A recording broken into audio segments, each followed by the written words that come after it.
Hello, Assalamu alaikum. You all are welcome to Global English Learning Academy.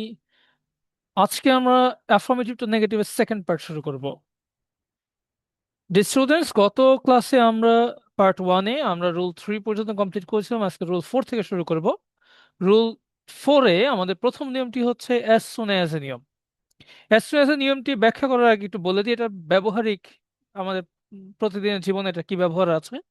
As soon as শব্দটির বাংলা অর্থ হচ্ছে মাত্রই। এটি সাধারণত একটি কনজাংশন এবং এই কনজাংশনটি ব্যবহার করা হয় যখন আমরা আমাদের দুটো ঘটনা পর পর ঘটে এমন কোন সিচুয়েশন বোঝাতে চাই।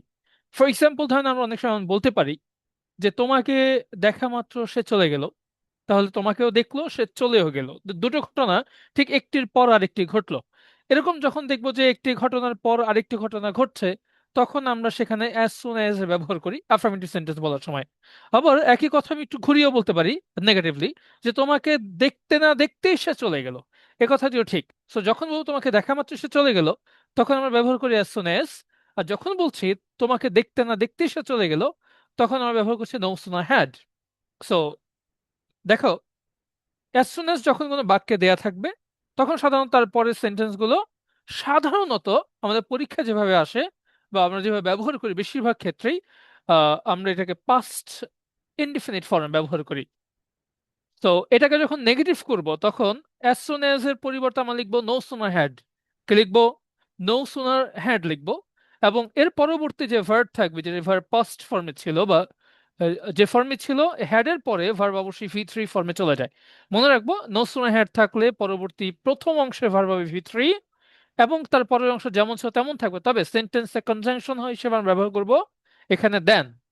যদিও অর্থগত দিক থেকে চিন্তা করলে এখানে ওয়েন লিখলে অর্থটা সুন্দর মনে হতে পারে, কিন্তু আমরা এখানে ওয়েন লিখবো না, দেন লিখবো। বানান খেয়াল রাখবো, THEN না লিখে লিখবো THAN, দেন। আমি আবারও বলছি, ভালো করে খেয়াল করো।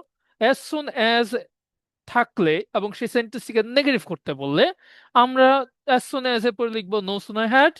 তারপরে ভার্বের ভি3 ফর্ম লিখবো, প্রথম অংশের ভার্ব ভি3 হবে এবং তারপরের অংশ যেমন আছে তেমন থাকবে, তবে সেকেন্ড ক্লজ বা দ্বিতীয় অংশ শুরু করার আগে আমরা লিখবো দেন, THAN, দেন লিখবো।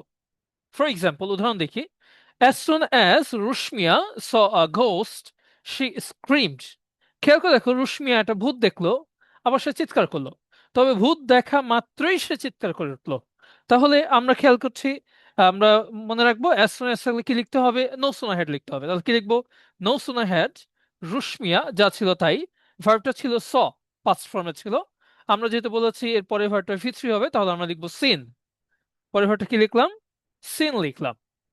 এরপরে এই যে সেকেন্ড অংশ, সেই স্ক্রিমড, এই অংশ শুরু করার আগে আমরা লিখবো এখানে দেন। কথা বুঝতে পেরেছি? কৌশলগত কারণে যদি মনে রাখতে চাও বা ভুলে যাওয়ার সম্ভাবনা থাকে কোথায় আমি দেন লিখবো, তাহলে এই যে কমাটা যেখানে দেয়া থাকবে, অর্থাৎ অ্যাস্টেরিস্ক প্রথমেই থাকলে বাক্যের মাঝে একটি কমা থাকবে, এই কমাটাই হচ্ছে সেন্টেন্সের মূল সংযোগ স্থল এখানে। তো এই জায়গায় তোমরা দেন লিখবে, কমাটা না লিখে পরিবর্তন করার সময় এখানে লিখবে দেন, THAN। আমি আবার বলে দিচ্ছি, THAN। কেউ ভুলেও THEN লিখবে না, তাহলে তোমার সেন্টেন্সের আনসার ভুল হবে, নাম্বার পাবে না। সো হোপফুলি তোমরা বুঝতে পেরেছো। তাহলে পরবর্তী দুটি সেন্টেন্স তোমাদের বাড়ির কাছে রইল। As soon as he saw the tiger, he ran away. As soon as the glass fell, it broke. চলে যাচ্ছে পরবর্তী নিয়মে, রুল নাম্বার 5। রুল নাম্বার 5-এ বলা হচ্ছে যে রুল নাম্বার 5-এ আমরা যখন দেখবো যে সাবজেক্টের পরে ভার্ব থাকলে এবং ভার্বের পর যদি অ্যাডজেক্টিভ বা অ্যাডভার্ব থাকে আমার বাক্যে, তাহলে আমি এটিকে নেগেটিভ করার সময় এই যে ভার্ব দেয়া থাকবে, এই ভার্বটাকে আমরা নেগেটিভ বানাবো। সাধারণত ভার্বকে আমরা নেগেটিভ করে থাকি নট যুক্ত করে। আর নট ব্যবহার করতে হয় অক্সিলারি ভার্বের পর। নট কোথায় ব্যবহার করতে হয়? অক্সিলারি ভার্বের পর ব্যবহার করতে হয়। বাক্যতে যদি অক্সিলারি ভার্ব দেয়া থাকে তাহলে তার সাথে নট লিখবো। আর যদি অক্সিলারি ভার্ব দেয়া না থাকে, তাহলে আমরা অতিরিক্ত ডু, ডাজ অথবা ডিড ব্যবহার করব। সেক্ষেত্রে মূল ভার্ব বেস ফর্মে লিখতে হবে এবং পরবর্তী যে অ্যাডজেক্টিভ অ্যাডভার্ব রয়েছে, এটির একটি অ্যান্টোনিম ফর্ম ব্যবহার করব, অর্থাৎ বিপরীত শব্দ ব্যবহার করব। যেমন ধরেন, he is a good man.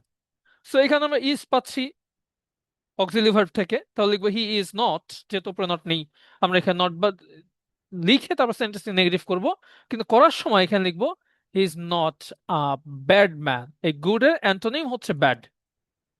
বুঝতে পেরেছি? একইভাবে যদি বলা হয় হি ইজ আ টল বয়, তাহলে কি লিখবো? He is not a short boy. যদি বলা হয়ে থাকে দ্য ম্যান ইজ ফ্যাট, তাহলে আনসার লিখতে হবে the man is not thin. Hopefully তোমরা বুঝতে পেরেছ। সো পরবর্তী দুটি sentence, Rakib is an honest boy and this was an ordinary shop. এটি হচ্ছে তোমাদের বাড়ি কাজ রইলো। রুল নাম্বার 6 এ চলে যাচ্ছি। রুল নাম্বার 6 আমরা দেখতে পাচ্ছি অলওয়েজ থাকলে নেভার লিখতে বলা হয়েছে। অলওয়েজ থাকলে কি লিখবো? নেভার লিখবো। তবে মনে রাখতে হবে ঠিক আগের মতোই আমরা এখানে একটা অ্যান্টোনিম লিখবো। কি লিখবো? অলওয়েজ থাকলে নেভার লিখবো ঠিক, কিন্তু এরপর আমরা একটা অ্যান্টোনিম লিখবো। আমি একটা অ্যান্টোনিম বসিয়ে দিই। আম, অর্থাৎ পরবর্তী যে শব্দ থাকবে অলওয়েজ এর পরে সেটির আমরা অ্যান্টোনিম লিখবো। For example, he was always punctual. পাংচুয়ালের সময় মতো যে আসে, আচ্ছা সময় মতো আসে না, তাকে আমরা বলে থাকি লেট। সো পাংচুয়াল অ্যান্টোনিম হচ্ছে লেট।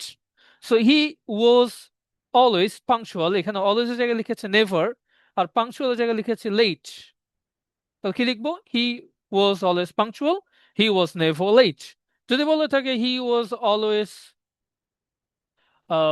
হার্ড ওয়ার্কিং, তাহলে কি লিখবো? He was never lazy. আমরা বলতে হি ওয়াজ অলওয়েজ স্ট্রং, তো লিখতে হবে হি ওয়াজ নেভার উইক। এভাবে আমরা সেন্টেন্সটাকে নেগেটিভ করতে পারি। পরবর্তী দুটি সেন্টেন্স আমাদের বাড়ির কাজ হলো অলওয়েজ স্পিক দ্য ট্রুথ। এটি নেগেটিভ ফর্ম কিভাবে লিখবে? And she is always happy, এটা নেগেটিভ কি হয় সেটা তোমরা লিখবে। সো এই তিনটি রুল আজকের জন্য তোমাদেরকে কাজ রইলো। আশা করি তোমরা ক্লাসে বুঝতে পেরেছো। যার যেখানে সমস্যা অবশ্যই আমাদের কমেন্ট করে জানাবে। Thank you so much for being with us.